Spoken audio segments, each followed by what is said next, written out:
पाप का प्रायश्चित। एक बड़े शहर में रतनलाल अपनी बेटी संध्या और छोटे बेटे कुणाल के साथ रहता है। रतनलाल बहुत गरीब है और शराबी किस्म का आदमी है। वो रिक्शा चलाकर अपना जीवन यापन कर रहा है। रतनलाल एक अधेड़ उम्र के आदमी योगेश्वर को कभी कभी अपनी रिक्शा से मार्केट या मंदिर छोड़ता है और कभी कभी बाजार से उसका सामान भी ले आता है। एक दिन रतनलाल योगेश्वर से कहता है, साहब आपके पास गाड़ी है, फिर भी आप कभी कभी रिक्शा से क्यों जाते हो? इन शहर की गलियों को आराम से देखना मुझे बहुत पसंद है। ठीक है साहब, मैं चलता हूँ, कल फिर आऊंगा। अरे रतनलाल रुको तो, मैंने सुना है कि तुम अपनी बेटी को कुछ पैसों के बदले किसी को दे रहे हो। अभी किसी को बेचे नहीं तो क्या करे साहब, एक छोटा बेटा है, उसको पढ़ाना भी है, उसकी देखभाल भी करनी है, और अगर मैं बेटी को घर में रखूंगा तो उसकी शादी कैसे करूंगा साहब? तुमको कितने पैसे मिल रहे हैं? अब 50,000 साहब। देखो मैं तुमको पूरे 20 लाख रुपए देता हूँ, तुम अपनी बेटी संध्या को मुझे दे दो। हैं? 20 लाख? धन्यवाद साहब, धन्यवाद, मैं कल ही उसे आपके पास छोड़ जाऊंगा साहब। अगले दिन रतनलाल संध्या को हमेशा के लिए योगेश्वर के यहाँ छोड़ आता है और बदले में 20 लाख रुपए लेकर घर आ जाता है। रतनलाल जिंदगी में पहली बार इतने पैसे पाकर बौखला गया। उसने एक अच्छा घर लिया। कुणाल, अब हमें कोई चिंता नहीं है, तू अब अच्छे से पढ़, खूब मन लगाकर पढ़ाई करना। पापा मुझे पढ़ाई करना अच्छा नहीं लगता। अरे तूने अगर ज्यादा बकवास की ना तो बहुत मारूंगा। कल से तू अच्छे स्कूल में जाएगा तो जाएगा, हाँ बस। कुणाल का एडमिशन एक अच्छे स्कूल में हो जाता है, लेकिन आए दिन स्कूल से शिकायत आती ही रहती है। 10 साल बाद एक दिन प्रिंसिपल मैडम रतनलाल को स्कूल में बुलाती है। रतनलाल, आपका बेटा कुणाल बहुत आवारा हो गया है और ये बिल्कुल भी पढ़ाई नहीं करता है, बल्कि उसका दिमाग गलत कामों में जा रहा है। अब मैं उससे बात करूंगा मैडम। ठीक है, आज ये आखिरी मौका है, अगली बार तो मैं उसे स्कूल से ही बाहर निकाल दूंगी। रतनलाल घर आ जाता है और कुणाल से कहता है, कुणाल बेटा, मैं तुम्हारे ऊपर इतना पैसा लगा रहा हूँ, फिर भी तुम स्कूल में सही से क्यों नहीं पढ़ते हो? आप तो रहने ही दीजिए, मैं सब जानता हूँ कि ये पैसा कहाँ से आया है, और वैसे भी अब ये पैसा मेरा है, मेरा जो भी मन होगा मैं करूँगा। आज के बाद मैं कभी स्कूल नहीं जाने वाला। रतनलाल को अपनी बेटी की याद आती है और वो रोने लगता है। 5 साल बाद कुणाल एक दिन एक लड़की को शादी करके घर ले आता है। पिताजी, ये मेरी पत्नी है स्वीटी। तुमने शादी कर ली? हाँ, शादी कर ली मैंने, दिखाई नहीं दे रहा? और अब से आप फिर से कमाना शुरू कर दो, बहुत बैठ कर खा लिया। कुणाल, तुम इस बुड्ढे को घर में क्यों रख रहे हो? देखो ना, ये शराब पीता है, इसे घर से बाहर निकाल फेंको। अरे स्वीटी, ये मेरे पापा है, कैसे बाहर निकाल दूं? और वैसे भी घर में कोई तो चाहिए ना काम करने वाला, नौकर समझ कर रख लो। इस बुड्ढी को तो घर से बाहर निकाल कर ही रहूंगी मैं कब तक इसके लिए खाना बनाऊंगी? स्वीटी एक दिन घर के बाहर पार्क में अपनी दोस्तों के साथ बैठी होती है। तभी वो रतनलाल को बुलाती है। पिताजी, मेरे कमरे में मैं अपना फोन छोड़ आई हूँ, जरा ला कर तो देना। हाँ जरूर, अभी लेकर आता हूँ। रतनलाल फोन लेकर आ जाता है। कुछ समय बाद स्वीटी के फ्रेंड्स भी चले जाते हैं। स्वीटी अंदर आकर शोर मचाती है, चोर चोर। कहाँ है चोर? मुझे तो यहाँ कुछ नहीं दिख रहा। अरे ये अलमारी खुली पड़ी है, जरूर किसी चोर ने ही खोली होगी। अरे कौन आया था यहाँ? यहाँ तो पिताजी आए थे बस। अरे बहू, मैं चोर नहीं हूँ। मुझे तो आप पर अब बिल्कुल भी विश्वास नहीं है पिताजी, क्योंकि जब आप पैसे के लिए दीदी को बेच सकते हो तो आप चोरी भी तो कर ही सकते हो। अरे लेकिन वो सब तो मैंने तेरे भले के लिए किया था ना। मैं तो कहती हूँ कि हमें इनकी कमरे की तलाशी लेनी चाहिए। तुम बिल्कुल सही कह रही हो, चलो।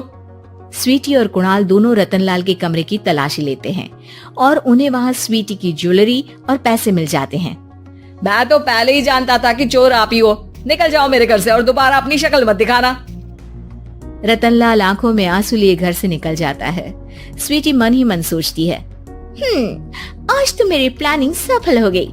जैसा मैं चाहती थी ऐसा ही किया और बड़ी आसानी से उस बुड्ढी को चोरी का इल्जाम लगाकर घर से भगा दिया। रतनलाल की हालत अब ज्यादा खराब हो गई और वो सड़क पर बैठकर भीख मांगकर खाने लगा। एक दिन वहाँ एक गाड़ी आकर रुकी और सड़क पर बैठे सभी भिखारियों को अपने सेंटर ले गई। एनजीओ की मालिक संध्या एक एक करके सभी को सुविधा मुहैया कराती है। तभी उसकी नजर रतनलाल पर पड़ती है। पिताजी? संध्या तू? पिताजी आपकी ये हालत कैसे हुई? ये सब मेरे बुरे कर्मों की सजा है जो मुझे मिल रही है। मुझे माफ कर दे बेटी।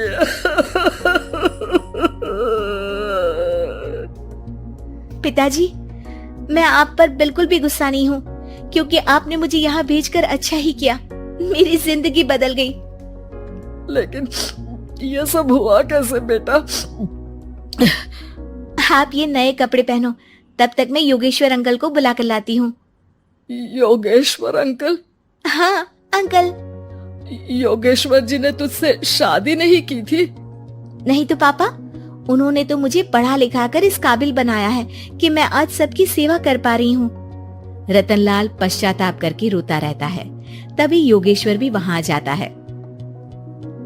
रतनलाल जी, आपकी ये हालत कैसे हुई? इतने सारे पैसों के बावजूद भी? क्योंकि मैंने बेटे और बेटी में भेदभाव किया था। लेकिन आपने ये कैसे किया? मुझे ये जानना है, बताइए। सालों पहले जब संध्या छोटी थी, तब मैंने एक बार एक आदमी से तुम्हें बात करते हुए सुना था, जो कुछ पैसों में संध्या को तुमसे खरीद कर शादी करना चाहता था। मैं उस समय एनजीओ में बच्चों के लिए ही काम कर रहा था और मैं किसी भी लड़की की जिंदगी खराब होते नहीं देख सकता था। इसलिए मैंने अपने जीवन की कमाई का एक बड़ा हिस्सा तुम्हें दे दिया था। सच में कितना गलत था मैं। मुझे माफ कर दो।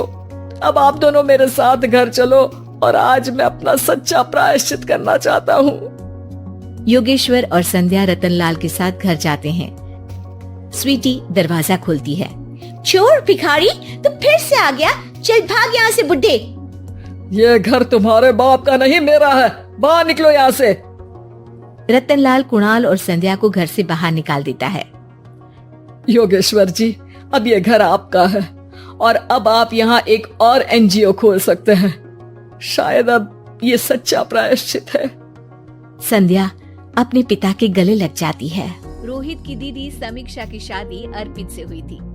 रोहित 20 साल का था, जो कि अपना पूरा दिन मोबाइल पर ही निकालता था। कभी पबजी खेलता तो कभी यूट्यूब चलाता। एक दिन अर्पित और समीक्षा के मम्मी पापा से मिलने आते हैं और देखते हैं कि रोहित मोबाइल से हटने को तैयार ही नहीं है। अरे रोहित, तुम्हारी तो आईआईटी की परीक्षा है ना? तुम तैयारी नहीं कर रहे हो परीक्षा की? वो सब तो मोबाइल पर ही हो जाएगा। ये देखिए, ये है गूगल। इससे जो भी पूछो वो सब बता देता है। तो आखिर कागज क्यों बर्बाद करूं? अरे पर तुम इन प्रश्नों की तैयारी बिना लिखोगे कैसे? उसमें क्या है, ये देखिए नोटपैड, बिल्कुल कॉपी जैसा है, इसी पर कर लूंगा। हम जब तुम्हारी उम्र के थे तब हम दोस्त मिलकर प्रश्न हल किया करते थे। उससे हमारी हैंडराइटिंग की भी प्रैक्टिस हो जाती थी और समय का भी अंदाजा लग जाता था। और फिर साथ में हम एक दूसरे की मदद भी कर देते थे अगर कोई अटक जाए तो।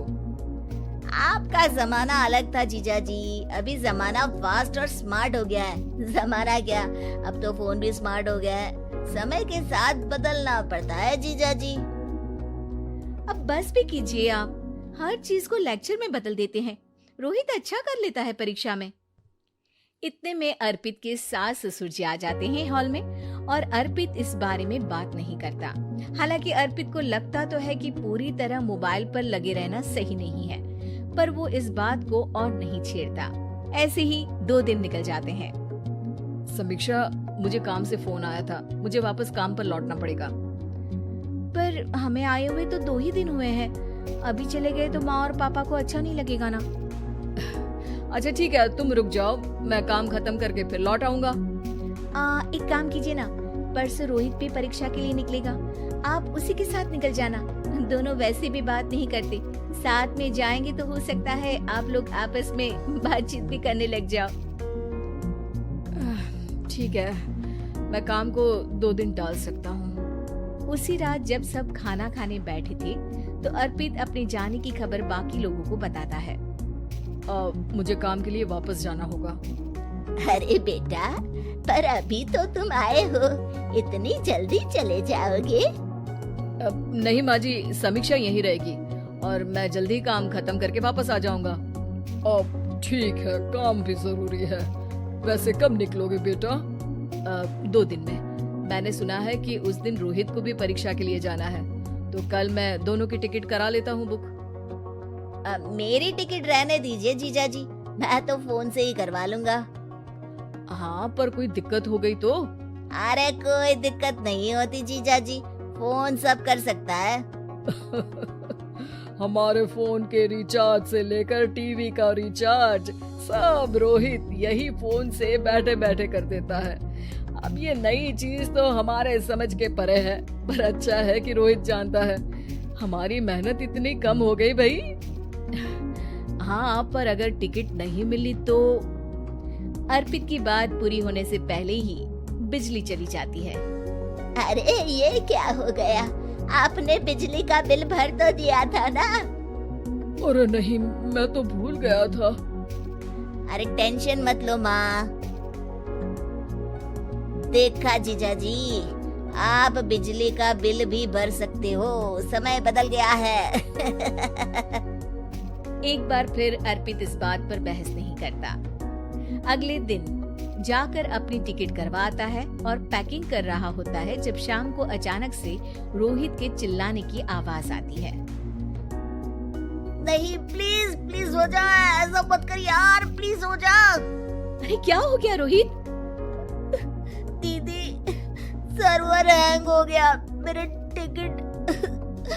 टिकट नहीं हो पाई दीदी। क्या मतलब टिकट नहीं हो पाई?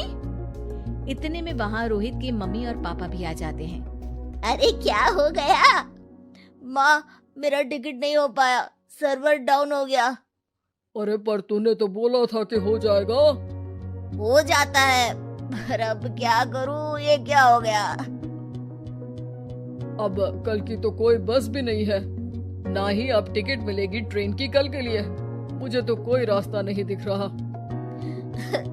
अब फिर लगता है मेरा ये साल बर्बाद हो जाएगा। घर पर एकदम से दुख का माहौल छा जाता है और सब रोहित को डांटते हैं, पर इतने में अर्पित वहाँ आ जाता है। आप सब रोहित को क्यों डांट रहे हैं? आपने ही तो उसे बढ़ावा दिया था ना। लेकिन इसकी लापरवाही के कारण इसकी परीक्षा छूट जाएगी। इसने तो हमसे कहा था कि टिकट हो जाएंगे। हे भगवान, अब क्या होगा?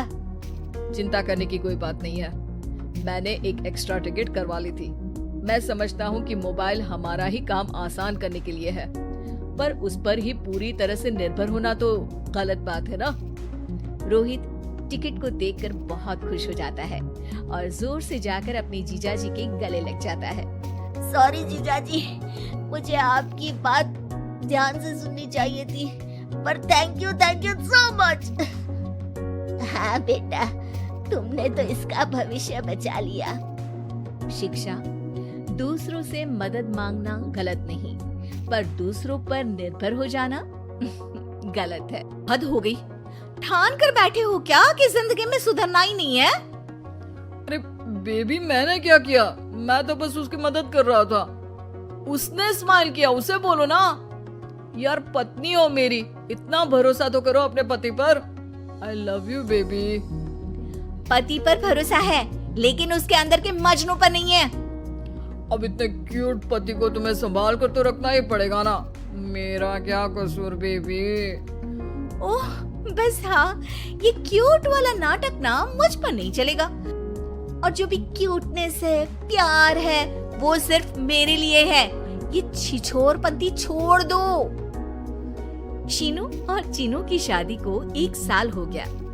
दोनों की है तो लव मैरिज और दोनों के बीच लव भी बहुत है, लेकिन उस लव की ट्विस्ट कुछ अलग ही है, जो आप देख ही सकते हैं। ओए छिछोरा मत बोलो, इज्जत बहुत है, किसी से भी पूछ लो। अगर कोई मुझे छिछोरा बोल दे तो। हाँ हाँ बस सब जानती हूँ मैं। इस पर शीनू किलसते हुए किचन में चली जाती है, जिसे देखकर चीनू भी हंसते हुए उसके पीछे पीछे चल देता है। क्या है, पीछा क्यों कर रहे हो? अरे अपने घर में घूम रहा हूँ, तुम मेरे आगे आगे क्यों चल रही हो? उफ़, परेशान करके रखा है। देखना एक दिन रोओगे मेरे लिए, फिर मेरी कदर मालूम होगी। अरे चल झूठी। इसी तरह दिन बीतते हैं और दोनों की नोक झोंक के साथ हंसी खुशी लाइफ चल रही होती है। एक दिन दोनों शॉपिंग के लिए मॉल जाते हैं। आज देखो कैसे तुम्हारी जेब खाली कराती हूँ। अरे मेरी जेब में तो कुछ है ही नहीं, खाली क्या करोगी? अकाउंट में तो है ना? अरे ठीक है, जा शीनू जा, जी ले अपनी जिंदगी। मैं वॉशरूम होकर आता हूँ। चीनू वहाँ से चला जाता है और शीनू ज्वेलरी शॉप में जाती है, लेकिन वहाँ कोई भी उसकी बात तक सुनने को तैयार नहीं होता। अरे यार, मैं भी कस्टमर हूँ, मुझ पर कोई ध्यान क्यों नहीं दे रहा? इतने में चीनू भी वहाँ आ जाता है। करा लिया अकाउंट खाली? कहाँ? देखो ना, कोई मेरी बात तक नहीं सुन रहा, सब बिजी हैं। ऐसा क्या? Excuse me, can you please? Chinu के इतना बोलते ही अटेंडेंट तुरंत उसके पास आ जाती है, जिसे देखकर शीनू हैरान रह जाती है। हैरान तो ऐसे हो रही हो जैसे अपने पति को जानती ही नहीं। हाँ हाँ बिल्कुल, मजनू को कैसे भूल सकती हूँ, पर मजनू अब शादीशुदा है ये मत भूले। शीनू अपनी शॉपिंग कंटिन्यू करती है और कुछ देर बाद सारी शॉपिंग खत्म करके दोनों कॉफी पीने जाते हैं, जहाँ चीनू को रिया मिलती है, जो मिलते ही चीनू को गले लगा लेती है।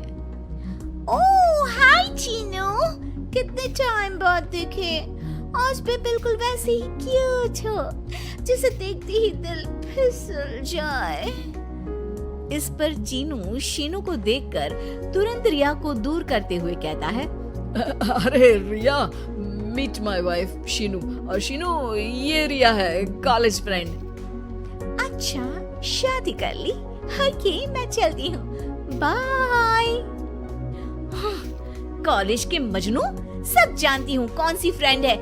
वैसे वो मजनू वाली हरकतें आज तक बंद नहीं हुई ना। गले तो देखो कैसे लगाया था, जैसे उसकी पर्सनल प्रॉपर्टी हो। भूलो मत, तुम सिर्फ मेरी प्रॉपर्टी हो, और इस प्रॉपर्टी पर किसी ने नजर डाली या तुमने किसी को देखा भी तो दोनों की आंखें नोच लूंगी। ऐसा बोल शीनू गुस्से में वहाँ से चली जाती है, लेकिन इस बार चीनू उसके पीछे नहीं जाता। अरे बिना कुछ करे सुना गई, अपने आप आएगी वापस। चीनू शीनू का इंतजार करते हुए वहीं बैठ जाता है। इसी तरह कुछ घंटे बीत जाते हैं, लेकिन ना शीनू वापस आती है और ना ही उसका फोन आता है, जिस पर चीनू घर पहुंच जाता है, पर शीनू वहां भी नहीं होती। ये सब देख वो बहुत परेशान हो जाता है। अरे ये कहाँ गई? इतनी देर हो गई, अभी तक तो उसे वापस आ जाना चाहिए था। चीनू सभी रिश्तेदारों और दोस्तों को कॉल करना शुरू करता है, पर कहीं से भी शीनू का कुछ पता नहीं चलता। कहीं गुस्से में इधर उधर तो नहीं निकल गई? अरे पर जाएगी कहाँ? पूरा दिन बीत जाता है, लेकिन शीनू की कोई खबर ना मिलने पर अब चीनू उसे ढूंढने बाहर निकलता है। अरे कहीं उसे कुछ हो तो नहीं गया? नहीं नहीं, मेरी शीनू को कुछ नहीं हो सकता। कुछ समझ में नहीं आ रहा, कहाँ जाऊँ, कहाँ ढूंढूं उसे। अब चीनू सभी पड़ोसी और आसपास के मार्केट में ढूंढ आता है, पर कुछ पता नहीं चलता। पूरा एक दिन बीत जाता है। चीनू परेशान होकर आसपास के सब अस्पताल में भी चेक करने लगता है, लेकिन हर जगह से हताशा ही मिलती है। मैंने क्या कर दिया?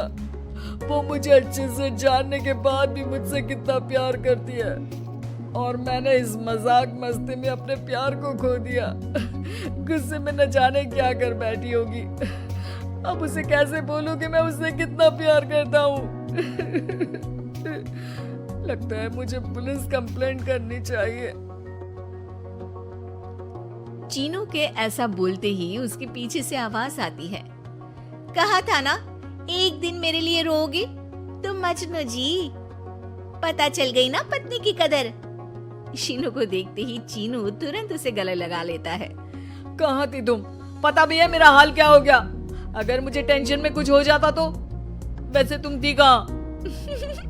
चल झूठे, तुम्हें कुछ नहीं होता। वैसे मैं रिया के घर थी।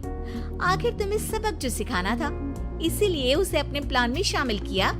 और आगे का हाल तो तुम जानती ही हो। तुम पागल हो, बिल्कुल पागल। ऐसा कौन करता है? जान निकाल दी। दोबारा कभी भूल कर भी ऐसा करने की सोचना भी मत, नहीं तो मैं क्या करूंगा मुझे भी नहीं पता। हाँ हाँ, मेरे मजनू पति, तुम भी दोबारा मेरे अलावा किसी दूसरे के सामने ये मजनूगिरी मत दिखाना। बुरा लगता है यार। कहानी उन आम घरों की है जहाँ खाने वाले तो कई, लेकिन कमाने वाला एक मर्द ही होता है। बावजूद इसके उससे उम्मीदें कम नहीं होती। देखिए जी, सामने वाले वर्मा जी कैसी अच्छी तरह से सफाई करते हैं छुट्टी वाले दिन अपने घर की, और एक आप हैं। अरे यार, उनके पास कार है, ऑफिस पास में है और हफ्ते में 2 दिन की छुट्टी होती है, तो फर्क तो पड़ता है ना। मेरी तो शादी ही गलत हो गई। अरे कोई मस्त लड़का मिलता, कमाता भी, घुमाता भी, घर के कामों में भी मदद करता, लेकिन नहीं जी, हमारे वाले को तो कमाने से फुर्सत ही नहीं, और कमाई भी ऐसी कि कोई जरूरत पूरी ही नहीं हो रही है। सुनील बेचारा शीना को देखकर सोचता है कि शीना सही कह रही है। देखने में सुंदर है, घर का सारा काम कर लेती है, उसे तो कोई भी अच्छा लड़का मिल सकता था। क्या सोच रहे हैं? भागने का इरादा तो नहीं है? अरे नहीं मेरी प्यारी बीबी, मैं तो नहीं, पर डर है कि तुम नहीं कहीं भाग जाओ मुझे छोड़कर। शीला सुनील के मुंह से प्यार भरी बात सुनकर मुस्कुराती है। आप भी ना। सुनील एक दिन ऑफिस से घर आता है कि तभी शीना कहती है, सुनिए जी, वो मेरी सहेली आई थी, सारा दिन वो लोग यहीं थे। अब जा रही थी तो मैंने कहा नहीं नहीं, मेरे पति छोड़ आएंगे ना तुम्हें, तो रोक लिया मैंने। सुनील थोड़ी देर कुछ सोचता है, फिर कहता है, ठीक है, मैं कपड़े चेंज करके आता हूँ। अरे तेरे पति को तो लग रहा है कि अच्छा नहीं लगा।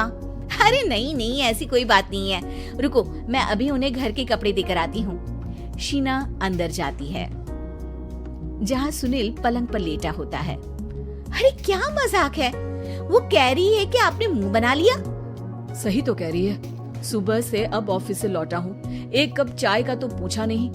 20 किलोमीटर जाओ और आओ, और फिर कल उसी टाइम पर ऑफिस। अरे यार, मुझे गाड़ी चलानी आती ना तो बोलती भी नहीं आपको, और कौन सा रिक्शा खींच कर जाना है आपको। सुनील अब क्या बोलता। रात देर से आता है और सो जाता है। अगले दिन शरीर दर्द हो रहा है। अरे तो मत जाओ ना ऑफिस, चलते हैं ना मार्केट घूमने, फिर पिक्चर देखेंगे और रात में खाना खाकर घर वापस। सुनील जब सारे दिन की थकान वाला शेड्यूल सुनता है तो वो सीधे सीधे ऑफिस के लिए तैयार हो जाता है।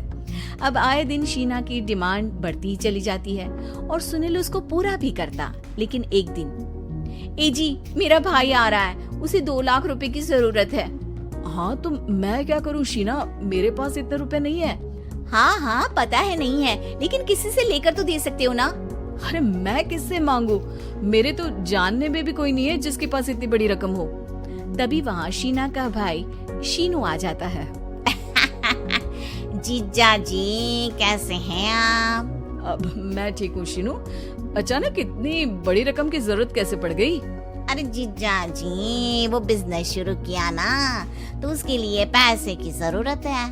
काफी हो चुका है, थोड़ा पैसा बचता है तो मैंने सोचा आपसे ले लूं। अब देखो मेरे ऑफिस में कुछ लोग हैं जिनकी सेविंग अच्छी है, मैं उन लोगों से बात करके देखता हूँ। सुनील ऑफिस से किसी से पैसे लेकर शीना को दे देता है। शीना वो पैसा भाई को दे देती है। 2 महीने बाद, अरे यार शीना, वो ऑफिस वाला आदमी अपने पैसे मांग रहा है, कैसे दूं? अपने भाई से बोलो ना पैसे दे दे। अरे हाँ हाँ दे देगा, कहाँ भागा जा रहा है, आप उनको बोल दो कि दे देंगे। थोड़े दिन बाद, शीना वो आदमी मुझसे आज भी पैसे मांग रहा था यार, मैं तंग आ गया हूँ। ऑफिस जाते ही सामने उसका चेहरा दिखता है, क्या बोलूं, बार बार पैसे मांगता है। अच्छा मैं शीनू को फोन लगाती हूँ, बात करके देखती हूँ। शीना भाई को फोन करती है लेकिन वो फोन उठाता ही नहीं।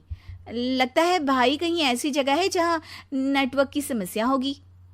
सुनील अगले दिन दोपहर को ही घर आ जाता है। उसका चेहरा उतरा और परेशान सा होता है। वो रोने लगता है। अरे क्या हुआ जी? आप इतना परेशान क्यों हैं? सब ठीक तो है ना? अरे नहीं शीना, कुछ ठीक नहीं है, मैं ठीक नहीं हूँ। तुम्हारे भाई के लिए मैंने जो पैसे लिए थे, उस आदमी ने आज भरे ऑफिस में सबके सामने मेरी बेइज्जती कर दी।